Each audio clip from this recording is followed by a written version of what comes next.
L'argent. Qu'est-ce que c'est? Dans cet article, nous allons vous présenter l'origine de l'argent, son évolution, et surtout comment il est créé et distribué dans le monde. Avant toute chose, nous devons savoir que l'argent a tout changé dans le monde. La preuve est que, dans les temps anciens, la valeur d'un homme était jugée à son comportement, sa vie en société, sa loyauté et ses principes.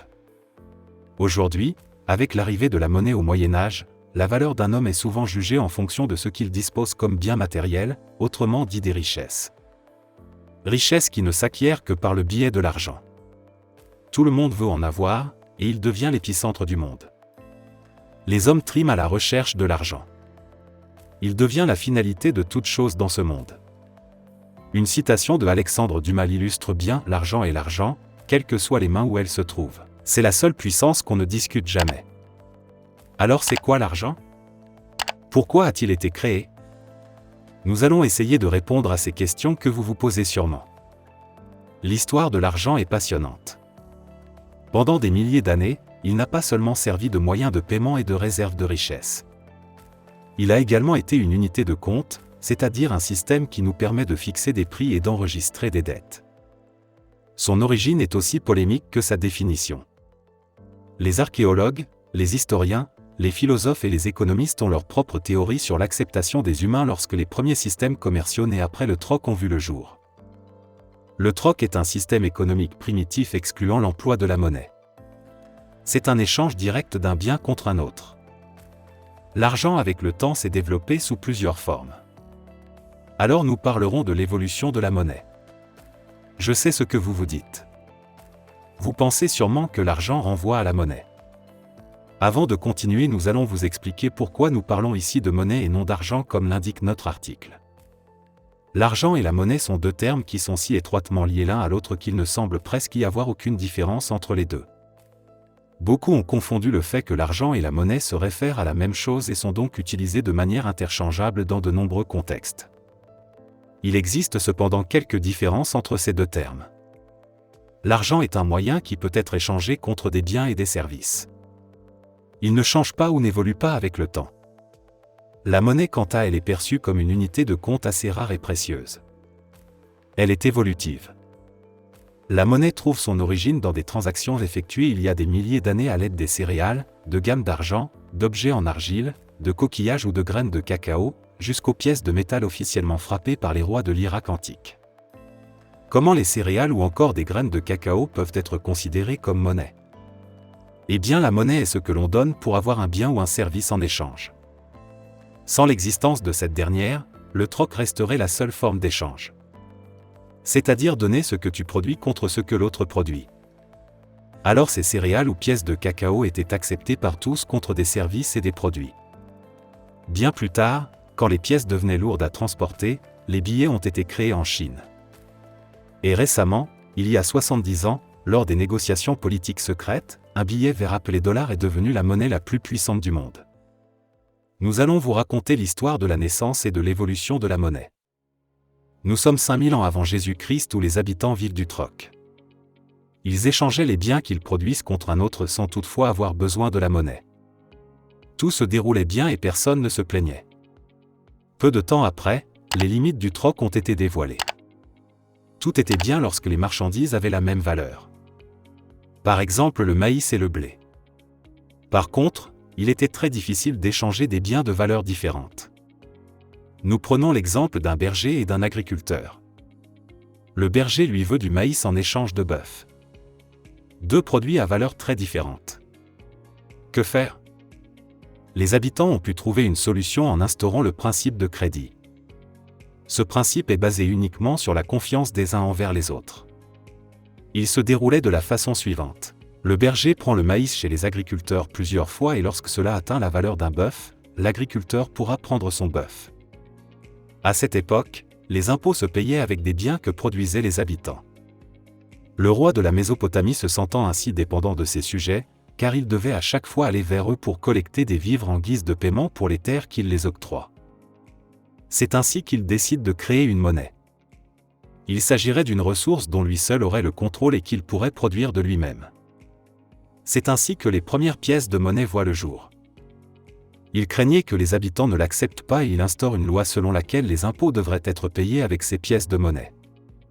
Le roi quant à lui payait ses serviteurs avec ces pièces et eux ils se chargeaient de les répandre dans le village. Contrairement à la crainte du roi face à l'acceptation, les pièces ont été bien accueillies car cela leur permettait de réduire les dettes contractées sur des marchandises de différentes valeurs et elles facilitaient le commerce avec d'autres pays. Les habitants n'avaient plus besoin d'attendre avoir besoin d'un produit pour vendre les leurs. Ils commencèrent donc à développer le commerce au-delà de leurs frontières. Ils se firent beaucoup d'argent et il était risqué pour eux de garder tout cet argent à la maison. C'est ainsi qu'ils allèrent voir l'orfèvre du village qui était considéré comme un banquier chez qui les populations allaient garder leur argent en échange d'une petite commission. C'est ainsi que naît la question banque. Mais là n'est pas encore notre préoccupation. Nous y reviendrons certainement plus tard quand on parlera de qui produit l'argent que nous utilisons. Rappelons que la première monnaie associée à une valeur fut le grain d'orge, c'est-à-dire une représentation physique, palpable et pouvant être consommée dans les périodes difficiles. Cette monnaie est apparue en Sumer, région située entre l'Arabie Saoudite et l'Irak, 3000 ans environ avant notre ère. Les salaires étaient alors fixés en silas d'orge. Un silas d'orge représentait 1 litre et les ouvriers recevaient environ 60 silas soit 60 litres. Les surplus pouvaient servir à acheter d'autres marchandises aussi utiles. Chèvres, huile. Cette monnaie avait donc une valeur intrinsèque et un but ultime. Elle pouvait se consommer. Mais le transport et les lieux de stockage étaient problématiques. Le problème de stockage fut résolu temporairement en stockant les surplus généralement dans les temples comme en Égypte. Celui du transport a quant à lui été résolu à l'époque du roi d'Hammurabi de la Mésopotamie, 1750 ans avant Jésus-Christ, qui trouva un autre moyen de paiement en complément. Malgré toutes ces avancées dans le domaine de la monnaie, aucune pièce d'argent n'avait été officialisée. Les premières pièces apparurent au XVIIe siècle avec une marque permettant de les identifier. Ces pièces de monnaie reposent sur la confiance des citoyens en la personne qui l'émet. D'où les marques imprimées avec le plus souvent au départ les têtes des empereurs et des rois. La remise en cause des pièces venant d'un empire pouvait alors être perçue comme la remise en cause de la légitimité et de la souveraineté de cet empereur. Voici quelques images des monnaies. À partir de cette époque, la corruption et la falsification de monnaie a toujours été sévèrement punie car elle revenait à décrédibiliser l'entité émettant la monnaie et, par extension, la confiance en cette monnaie. Le principe d'une monnaie repose donc sur la confiance qu'on lui accorde et surtout en la croyance que cette monnaie représente une valeur. C'est sous la dynastie Song, vers l'an 1000, dans la province du Sichuan, que l'Empire a officiellement émis le premier papier-monnaie du monde, le jiaozi, fabriqué à partir de l'écorce du mûrier. Dès lors, les marchands ont cessé d'utiliser leur propre reconnaissance de dette et les souverains ont pris le contrôle du système en faisant du jiaozi un billet officiel. La première monnaie qui est réellement devenue internationale a été créée en 1750 par l'impératrice Marie-Thérèse de Habsbourg. Il s'agit du thaler, créé à son effigie et qui fut rapidement utilisé dans les colonies espagnoles et anglaises d'Amérique. Le nom dollar vient d'ailleurs de cette monnaie. Ces billets ont été créés suite à une pénurie de pièces métalliques, et à la difficulté de transport et d'usage des monnaies de bronze. Puis cette forme papier devient prépondérante à l'intérieur des frontières de l'Empire. L'or et l'argent furent alors gardés pour le commerce avec les étrangers. Dans les temps modernes, les monnaies ont pu prendre d'autres formes plus exotiques en fonction du contexte économique. En période de pénurie ou de guerre, la monnaie représentait ainsi quelque chose de tangible et d'utile. Comment le dollar est-il devenu la première monnaie du monde ? Alors que la Seconde Guerre mondiale touche à sa fin, les gouvernements alliés se rendent compte qu'ils ont un problème. Les économies sont dévastées et ils se demandent quelle monnaie sera utilisée pour le commerce international lorsque la reconstruction commencera. C'est alors que les représentants de 44 pays se sont réunis pendant 22 jours en juillet 1944 à l'hôtel Mount Washington dans la ville de Bretton Woods, aux États-Unis, pour négocier l'avenir des finances et du commerce d'après-guerre. Les pays européens sont arrivés à la réunion avec de profondes pénuries économiques et les États-Unis avec les plus grandes réserves d'or du monde. Deux hommes se sont livrés à un duel intellectuel presque à mort. Le Britannique John Maynard Keynes, avec son idée utopique de créer une monnaie commune pour le monde entier appelée Bancor, et l'Américain Harry Dexter White du département du Trésor, qui proposait de renforcer l'autorité des gouvernements sur les financiers égoïstes et déracinés qui, en partie par leur emprise sur les banques centrales nationales, ont semé le chaos sur les marchés des devises, perturbé le commerce et semé le conflit politique. Ce dernier a fini par remporter la bataille. À la fin de Bretton Woods, il a été établi que le dollar américain serait la monnaie des transactions internationales car 2/3 des réserves mondiales d'or sont détenues par les États-Unis. Rappelons qu'au sorti de la Deuxième Guerre mondiale, tandis que les pays européens étaient fortement touchés par les conséquences de guerre, les États-Unis étaient très en forme et étaient économiquement parlant la première puissance. Deux institutions furent créées lors de cette réunion, le Fonds monétaire international et la Banque mondiale. Ils allaient accorder des prêts en dollars aux pays ayant des problèmes économiques après la fin de la guerre. C'est ainsi que le dollar devient la monnaie suprême car la seule monnaie convertible en or. Alors d'où vient l'euro, le yen, le franc CFA ou encore la livre sterling? Après le Bretton Woods, le dollar américain a été voté pour être la monnaie des transactions internationales et non la monnaie que devraient utiliser tous les pays du monde. Toutes les nations avaient leur monnaie tout comme avec les pièces. Alors si la France avait besoin d'aide pour un projet de reconstruction, la Banque mondiale lui accorderait un prêt mais en dollars et il serait converti plus tard en devise de la France. Nous allons nous intéresser à l'origine de l'euro. Depuis la création de la monnaie, chaque pays de la zone euro avait une monnaie bien spécifique. Le franc français en France, la lire italienne en Italie, le peseta en Espagne, ou encore le Deutsche Mark en Allemagne. Cette diversité de la monnaie posait des problèmes commerciaux car les échanges entre pays restaient difficiles à cause de la monnaie. C'est ainsi qu'à la fin des années 1960, l'ambition de construire une union économique et monétaire, UEM, était un thème récurrent dans les débats sur l'Union européenne. L'UEM repose sur la coordination des politiques économiques et budgétaires, la conduite d'une politique monétaire commune et l'emploi d'une monnaie unique, l'euro. Une monnaie unique offre de nombreux avantages. Elle facilite les échanges commerciaux transfrontières entre entreprises, améliore les résultats de l'économie et offre plus de choix et de possibilités aux consommateurs. Toutefois, divers obstacles politiques et économiques ont barré la voie à l'euro. La faiblesse de l'engagement politique, les divergences sur les priorités économiques ou des turbulences sur les marchés internationaux. Tous ces obstacles ont dû être surmontés pour progresser vers l'union économique et monétaire. La stabilité monétaire internationale qui régnait dans l'immédiat après-guerre n'a pas duré. Les turbulences sur les marchés monétaires internationaux menaçaient le système de prix garanti de la politique agricole commune, un des principaux piliers de ce qui était alors la communauté économique européenne. Les tentatives ultérieures de stabiliser les taux de change ont échoué en raison des crises pétrolières et d'autres chocs, jusqu'au lancement, en 1979, du système monétaire européen, SME. Le SME reposait sur un système de taux de change qui servait à maintenir les monnaies participantes dans une marge de fluctuation étroite. Cette approche entièrement nouvelle supposait une coordination sans précédent des politiques monétaires entre les pays de l'Union européenne a parfaitement fonctionné pendant plus d'une décennie. C'est sous la présidence de Jacques Delors que les gouverneurs des banques centrales des pays de l'Union européenne ont publié le rapport Delors sur la manière de réaliser l'union économique monétaire. Le rapport Delors proposait 3 étapes pour préparer l'union économique et monétaire et la zone euro, sur une période allant de 1990 à 1999. Les dirigeants européens ont accepté les recommandations figurant dans ce rapport. Le nouveau traité sur l'Union européenne qui contenait les dispositions nécessaires pour mettre en œuvre l'union monétaire, a été adopté lors du Conseil européen organisé à Maastricht, Pays-Bas, en décembre 1991. Après une décennie de préparation, l'euro a été lancé le 1er janvier 1999. Pendant les 3 premières années, il a été une monnaie invisible, utilisée uniquement à des fins comptables et pour les paiements électroniques.